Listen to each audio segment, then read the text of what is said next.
Hello, and welcome to another one of Baby Elias's afternoon time bedtime stories.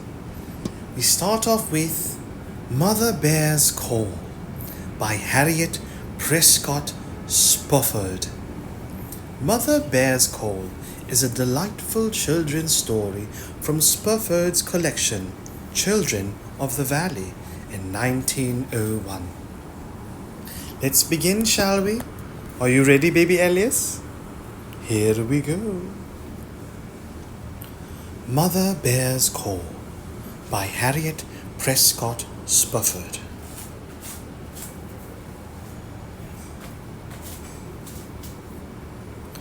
Maria, from an upper window, spied the children coming, tugging the basket along. She called down to old Uncle and Aunt Susan on the piazza. "If them children aren't bringing home a cub." Old Uncle stirred in his hammock. Aunt Susan went down the steps. "What will they do next?" said old Uncle, as the twins came up with a joyful outcry to exhibit their treasure. He rose and peered into the basket. "'Tis a cub, surely," he said. He looked at the children from under his shaggy eyebrows. "Will you fetch in a catamount tomorrow?" he asked sternly. We thought you would be pleased," Essie faltered. "Why, Uncle," cried Allie. "Why, old Uncle, don't you love a baby bear? I just want you to see him suck my fingers. You can't help loving him." "I love you," teased old Uncle, catching her up to a place in the hammock beside himself. "But you can't keep him alive on your fingers, even if he only sucked up one a day." "You're just funny," said Allie. "Pinchen knows how to feed him, and so does Michael. I reckon Essie and I could too."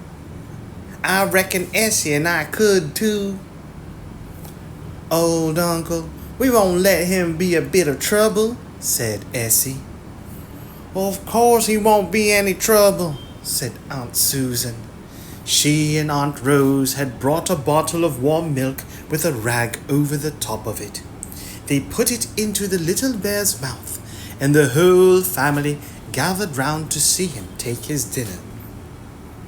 His grunts of satisfaction were very funny. At last, the little fellow let go the bottle, stretched himself, and rolled over the grass, and looked so good-natured you would almost have said he was laughing. Aunt Susan said, "A little bear is a little deer." The cub must have been pretty tired with all the attention and endearments he received that day, not to say anything about Master Will's effort to make him stand on his hind legs, when he tumbled over every time like a mold of jelly. But at last, and after his supper, he was put to sleep in the shed on a little truss of hay under an old blanket, where as soon as he was alone he began to whimper for his mother. But the children did not hear him. They had trooped upstairs to their own beds, all of them as tired as the cub himself, and were presently sound asleep. The great moon rose white and solemn above the hills and poured her silver over the forests, and the whole world seemed asleep too. It was just in their first sweet slumber that everyone in that house was waked by the strangest, the most melancholy, the most frightful sound they had ever heard. Now it was loud, high and shrill. "Hoo, hoo, hoo," it came. Now it was a long, low growl. Now again it was a series of sharp cries like barks.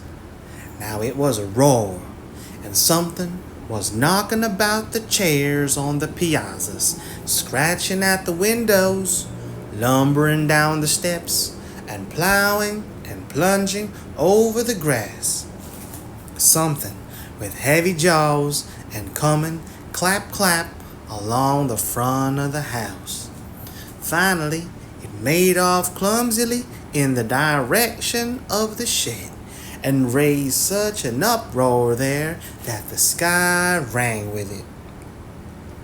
Everyone was out of bed and at the windows. The twins, half hiding behind the curtains in fright, shivered as they saw plainly in the moonlight a big creature standing erect, coughing away at the side of the shed, and whining and growling all the more when a little whine and a little yelp answered from within. Pincher saw the children and laughed. He was standing at the window at the other end of the long hall. "It's Mother Bear," he called. "Here, her. Where's my little bear?" she's asking. "Where's my baby?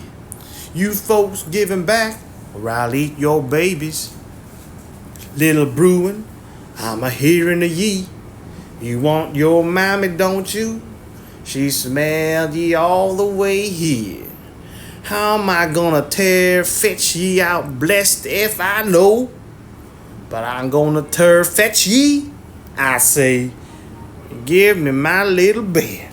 He's a dreadful bright bear.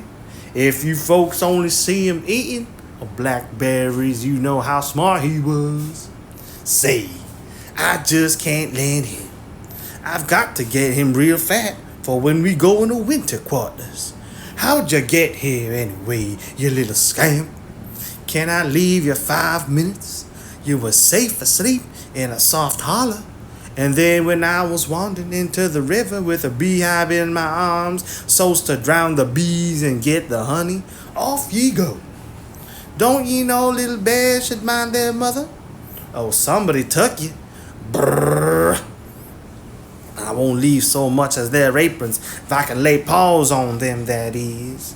One less so be it's Allie and Essie. But I'll have to box their ears for 'em, I guess. So I say now, folks, brr, brr, I'll tear the place down if you don't give me my cub. Oh, Pincher, does she say all that?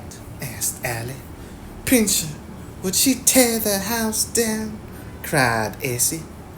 The poor mother, Aunt Susan was exclaiming, hurrying into her dressing gown and slippers.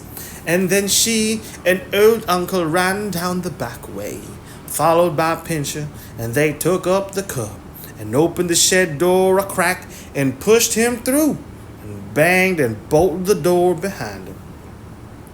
Everybody looked out that could.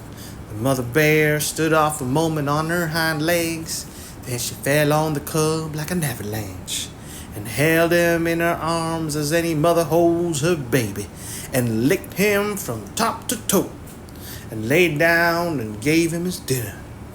After that, gazing back at the house, every step or two with a growl, she lurched off, little Bruin laboriously following. But Pincher declared that the last he saw, as he watched her out of sight, she was up on her hind legs, carrying her baby in her arms like anybody. The twins watched as long as they could see her. Then Essie began to cry. I wanted to keep him, she said. I loved him so. So did I, said Allie, with her arms round Essie. But I guess, Essie, we'll have to get along with Bobo. I wonder how Pincher knew his name was Bruin. Someday we'll go into the woods and call Bruin, Bruin, and perhaps he will remember us. His mother loved him, you know, Essie. I suppose she was so sorry when she found him gone. Mothers must have their babies, you know, Essie. Why, they belong to them.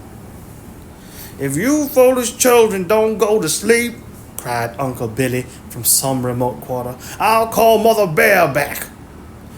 "Oh, do you believe you could?" answered Allie. "Oh, Uncle Billy, I wish you would." The end. Good night, baby Elias.